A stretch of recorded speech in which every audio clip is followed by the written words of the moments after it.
নতুন আপডেট অনুযায়ী এই ধরনের লেখা লিখে পোস্ট করলেই কিন্তু ইস্যু না বন্ধুরা, ওটা ইস্যু নয়, লিস্টটা লিমিটেড করে দিচ্ছে ফেসবুক নিজে। দেখো কন্টেন্ট কোয়ালিটিতে গেলেই তোমরা বুঝতে পারবে। তো এটাকে ডিলিট না করে তোমরা ছবি কিভাবে চেঞ্জ করবে সেটা দেখে নাও একটুখানি ভিডিওটা। তার জন্য বলবো কেউ কিন্তু স্কিপ করো না। তো তোমরা কী করবে, থ্রি ডটে গিয়ে এডিট পোস্টে ক্লিক করবে। এডিট পোস্টে যখন ক্লিক করবে এখানে কিন্তু সরাসরি তোমাকে গ্যালারিতে ঢুকতে হবে না, এই যে গিফট রয়েছে দেখো, এই গিফটে ক্লিক করে যে কোনো একটা ছবি এখান থেকে নিয়ে তোমরা সেভ করে দেবে।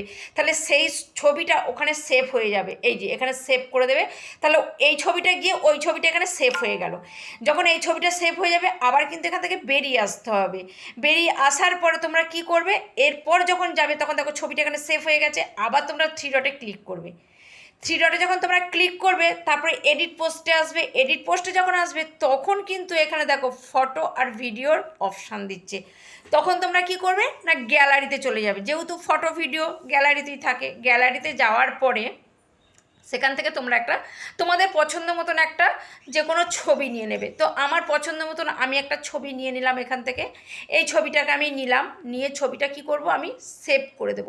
তো ভিডিওটা অবশ্যই একটু শেয়ার করে দিও সবার মাঝে, কারণ এই প্রবলেমটা সবার হচ্ছে। শেয়ার যখন আমি করে দিলাম তখন কিন্তু এই ছবিটা থাকবে না, ওই ছবিটা সেভ হয়ে যাবে। তো ভালো লাগলে ভিডিওটা প্লিজ একটু সবার মাঝখানে শেয়ার করে দিও। আর যারা এখনও পর্যন্ত যুক্ত হয়ে যাওনি ঝটপট করে আমার সাথে যুক্ত হয়ে